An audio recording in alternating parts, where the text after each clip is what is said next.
double-handed, single-handed, new, old, foils, skiffs and kit. But most of all, an atmosphere unlike any other show in the world. The RYA Dinghy and Watersports Show in Farnborough is a must for Team Sheahan. And here's what we found.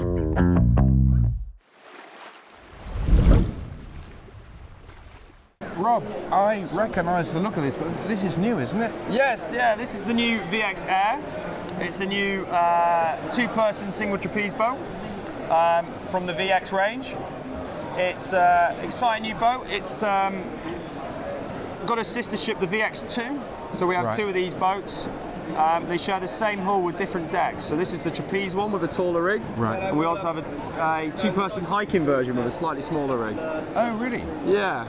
Okay, and that's the VX2, is it? That's the VX2, yeah. Right, okay. Yeah. But it's not so it's a centreboard, but it's not a keel. Yeah, so it's a centreboard. Right. It's proper skiff-esque, I would say. Right. In our testing of it down in Weymouth last year, we got 25.8 knots out of it.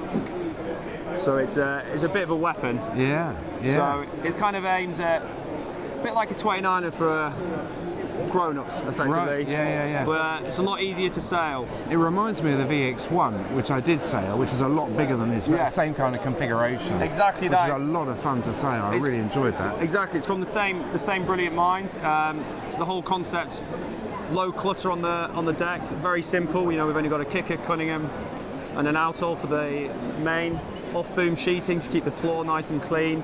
Right. And a self-tack and jib on this one. Right, interesting. And it's not a canting bowsprit or anything like that? No, not a canted bowsprit. Open sailmaker, which is an interesting thing for a new boat. Yeah. So that really opens it up. It means you can get sails made for your body weight. Right. So it should basically increase the amount of people who can sail it. You know, hopefully we can sail it from a combined weight of around 115 all the way up to 170, 180 kilos. Oh, really? Yeah. Oh, that's good. Excellent. Yeah. But no corrector weights or anything like that? No, none of that. No. But yeah. So what does it cost? So we're doing a introductory offer. This for a while for be £17,000, and then it will retail at about 23. Right. Okay. Ollie, I've seen the birdie fish before. That's been around a fair bit. This is new though, isn't it? The IODA. I'm not sure I've seen this before. Yeah, this is brand new. It's a really nice, simple, small boat. The hull's only 30 kilograms, so it's easy to drop it up onto the roof. The launching trolley comes apart. It's a bit like Oppie trolleys, if people have seen those, with the little buttons you push in and it all drops into a bag. It's got a two-piece carbon mast, so it's super simple to chuck it on top of the car and go off and get sailing nice and quickly. And who's it aimed? I mean, it's a very small little boat, but is it a junior boat or? So juniors and adults. So this year at Foiling Week, they're going to run two regattas. There's going to be a youth regatta and an adult regatta. There's two different sizes of sail. So it's for sailors up to 90 kilos. I've sailed it, I'm a little bit over that, but managed to get it up in foiling. So there's a 5.4 metre sail that's on there at the moment, and there's also a 6.5 metre sail. Okay. Right, wow, that's interesting. And so it's the same kind of foil configuration as the birdie fish. So to a certain degree, that's the ride height is self-leveling, isn't it? Because you've got that sort of dihedral on so there. as you come out of the water, which comes from around. And do you sail with both the foils down all the time, or? Yeah, so basically when you launch like a normal dinghy, you start with the foils up a bit just to get off the beach. Then once you get out to deep water, stop the boat, lock all three foils down, and then you're done. You can just sail around. And you sail it normal. It's kind of quite natural for a dinghy sailor in that you sail the boat very flat, and it really wants to be flat, so that comes quite quickly. The only thing you really got to do is sort of slow down your tiller movements a bit when you're going at 20 knots, you know. Which is the classic thing people do if they sail a laser or something, is they want to slam the tiller over straight away. Yeah, but they're never doing 20 knots. No, exactly. And what about, so you got two foil on the rudder, obviously, to lift the stern of the boat. Do you change the angle of attack of that at all, or is that just fixed? Or? There are some small wedges, like 3D printed wedges that you can put in there, but basically you set it for the day and then forget it, and you just move forward and backwards on the side deck a little bit to trim the boat. So in theory, it's a really simple boat to sail. Both foils are down. Yeah, there's none of this pulling one up and pulling one down through tacks and jibes, none of that. Crikey. Yeah. Maybe even I could do it. And how much is the boat? 9,500 with VAT, covers, a launching trolley. Right. Wow. Right. Excellent. Well, good luck with it. Yeah, thanks a lot. Cheers. Now, talking of the laser, or ILCA as it's known, how about this? an all-carbon version of the world's best-known one design. It's called the Rascal, and with its carbon hull, deck and rig, it weighs just 50 kilos. That's getting on for half of what a normal laser would weigh. But here's another surprising thing.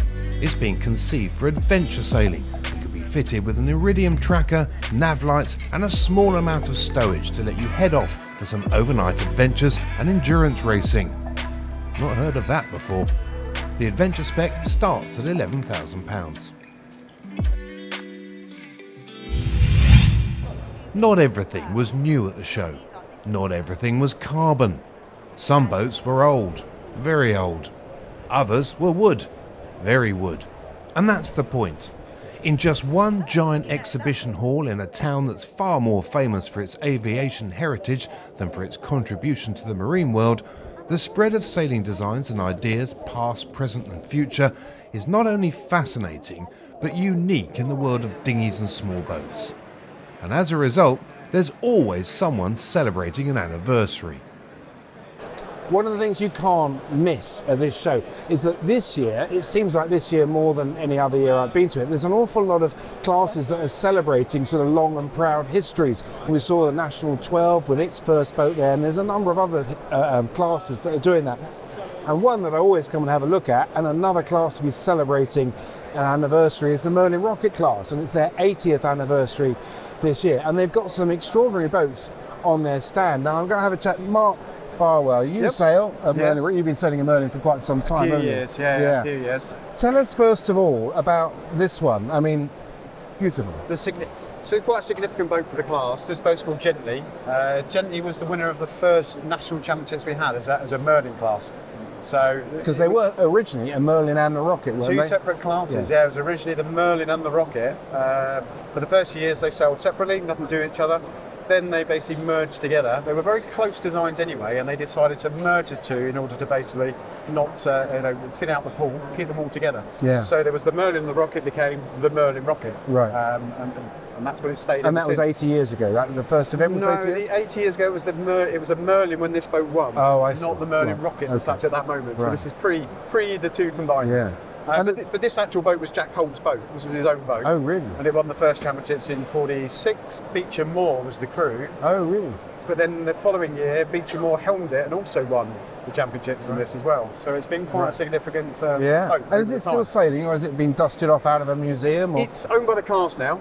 It was restored in 2012.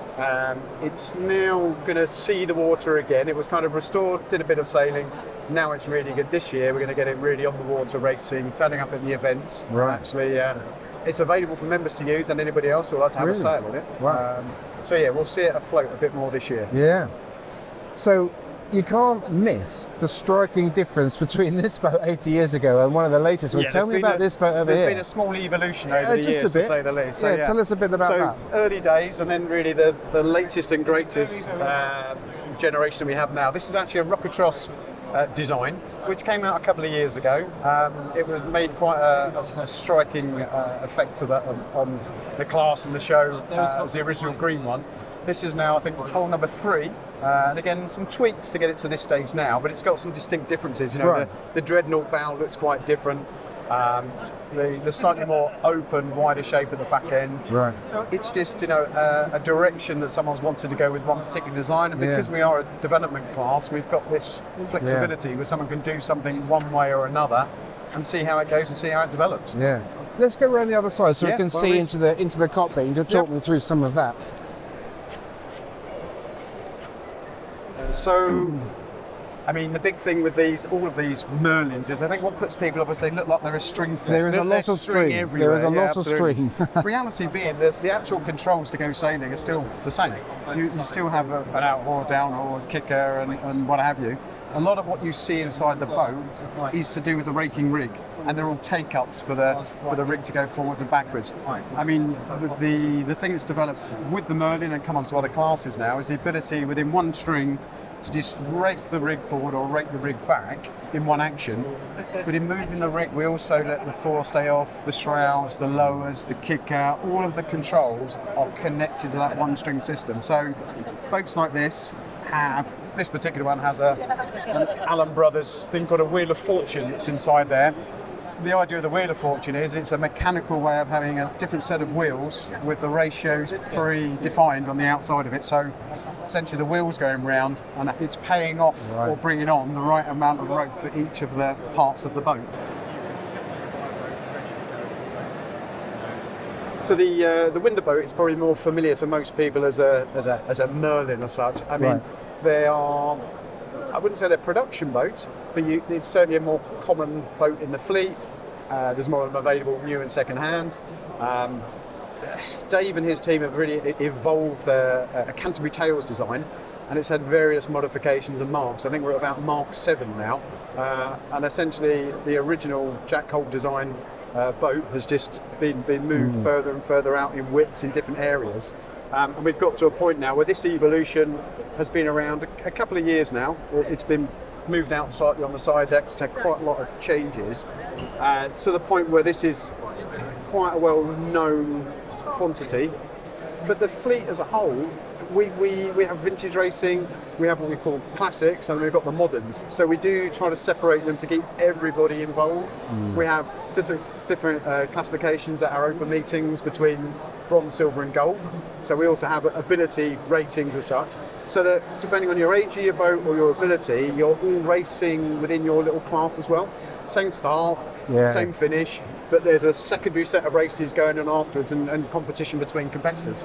So we try to keep people interested in the competitive side, because lots of people aren't going to turn up and beat Stuart Blifford when he turns up in his boat. They know that they need to be second tier or third tier, and I'll happily be third tier because I've got the people that I'm going to race against. Kind of I'm glad you said that, because that was one of the things I was just about to come on to, was that it's interesting that with a class like this, and there's so many other classes where the hot shots come along, and if it's a development class, they overdevelop it, and then everybody else goes, well, I can't spend that much money, I can't sail like them, and then they're gone. And yet the Merlin Rocket class has managed to just maintain that, and you've answered that perfectly. That's what I was going to ask you, but it sounds like the core to it is making sure that you've always got something for someone of whatever ability and pocket to compete for. The other thing we've learned is that if we've got sponsors who are looking after us, which they do, we reward the prizes from the bottom up with the guy who's currently on an Olympic campaign or sponsored by a sailmaker doesn't need to win a jib or another bag or a wetsuit, but the guy who's new to the class and has got the entry-level boat or the budget that's just building, he does want the jib and he does want the prizes, and we've tried to focus rewarding people to come sailing with us, not just give it to the guys who are going to put another glass on the shelf and recycle it next week or leave it in the bar. Meanwhile, back in the world of new one-design classes, Hartley Boats are exhibiting 3 hiking dinghies that you're very much in rather than on. The Zen and the Zenith are single-handers, and the Zenith II a double-hander. All 3 have modern lines, a hard chine and a flat run aft. Very nice. But they all share one other feature. All 3 have ballasted centreboards. Not so much for the stability, but to help with righting the boats after a capsize. And if you think the Zenith II looks much like the RS400, give yourself a boat spotter's pat on the back, as the Zenith II was also designed by Phil Morrison, as were the other 2 new Hartley boats. Now, as far as I'm concerned, no visit to the dinghy show is complete without coming along to the 505 stand and just having another sort of wistful look at a boat that I absolutely loved sailing back in the day. It's got an awful lot more complicated since I was sailing it, but I have to say, I still like one, but maybe not with quite so many ropes, maybe, perhaps. But, I mean, on that subject, you go around the dinghy show here and there's all kinds of boats that still are string fests, but it seems like the difference, that the gap between classes that are full of strings in their cockpit and those that are desperately simple seems to be getting wider and wider. But it doesn't make me like this any less. I got led away from the 5.0 stand, unfortunately. I could have spent an awful lot of time there, but apparently it was time for me to move on. Anyway, as you can see, I'm joined by my long-standing and faithful crew, who also, funny enough, by sheer coincidence, happens to share the same surname as me. What a coincidence that is. Strange. Strange that. It's quite a vibrant show, isn't it? It seems to be quite a buzz here. I think so. Seems like there's a lot of people here. There's a lot of new things we've noticed as well. Yeah. I came up last year. I don't think you came last year, did you? No. So I came last year, and it was funny. I don't know whether I was just not in the right mood, but it didn't have the same sort of buzz. And I came in this year and was really surprised at the number of new boats that we've seen. I mean, from small foiling boats, new single-handers, a new double-hander. There's quite a lot new going on that really sort of caught my eye. But what have you seen that you've enjoyed? Well, there's a lot to offer here, I think. I think the problem we have every single time we come to this boat show is that we have an ever-growing wish list. And the problem with having a very long wish list is that in reality we can't actually buy all those boats. Yeah, but we have seen an interesting option, which is obviously things like the RS21. You can now charter those boats. And that's something that I think is really interesting and probably is growing in the dinghy sphere more than we've seen in other kind of areas of sailing.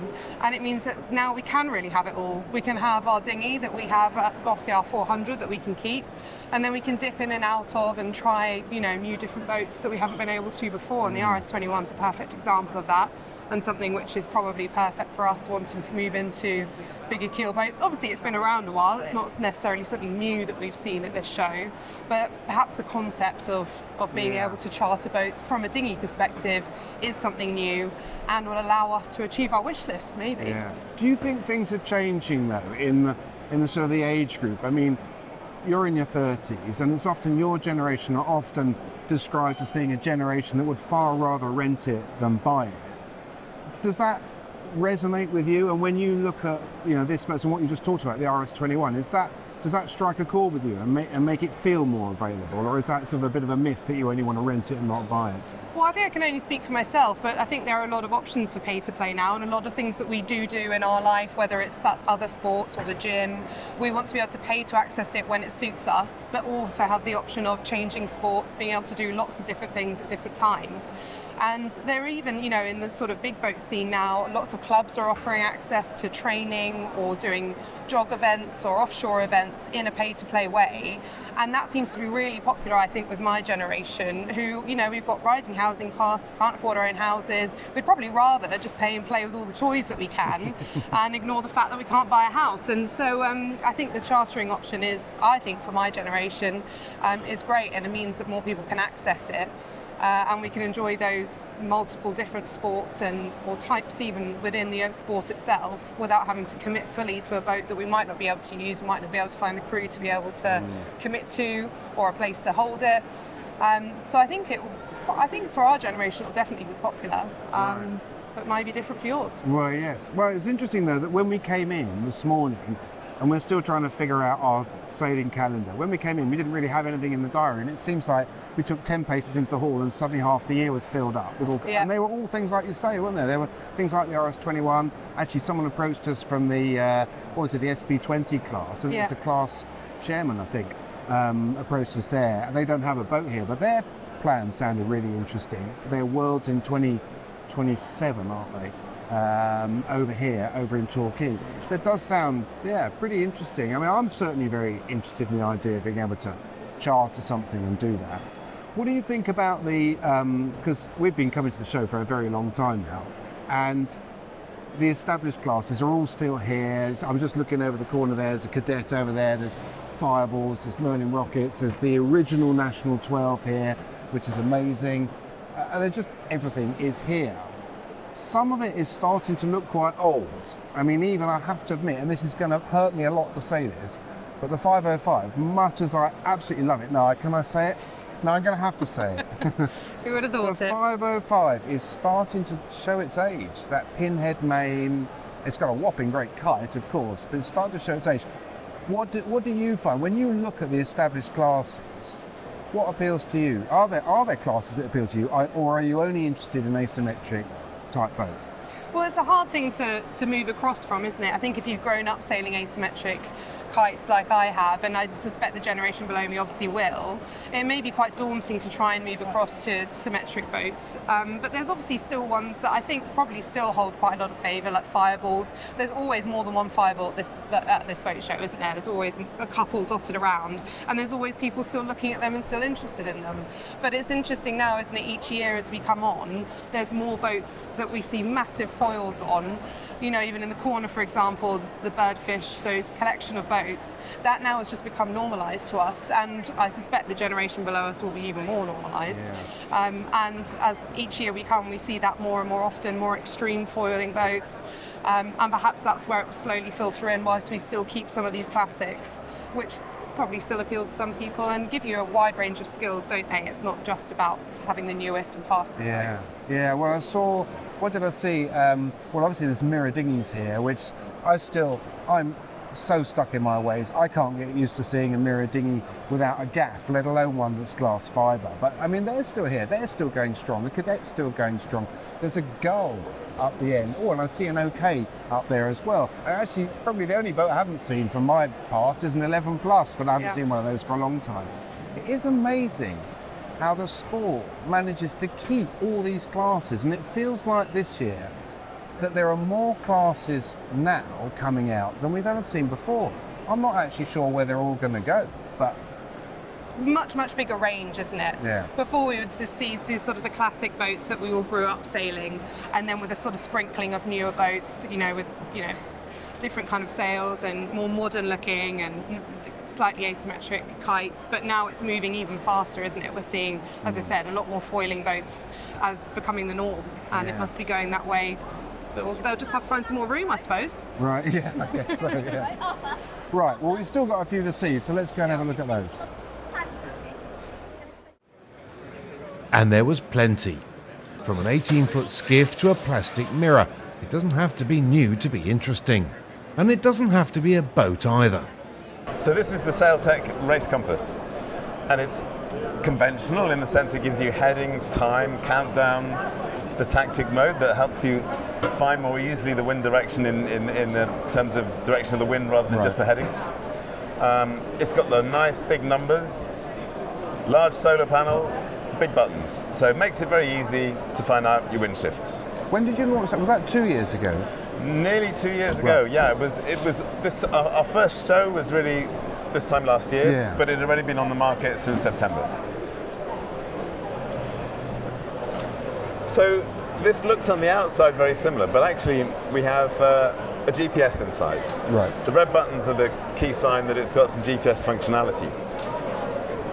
GPS functionality, well, if we go through the pages, that's the countdown that you recognise from the previous product, the compass that you recognise, but we've also got speed over ground. We've got the heel angle, which you can see is operating there. Load cell, so we're connected to a Cyclops load cell over Bluetooth. We can see what load we've got. The time is atomic time.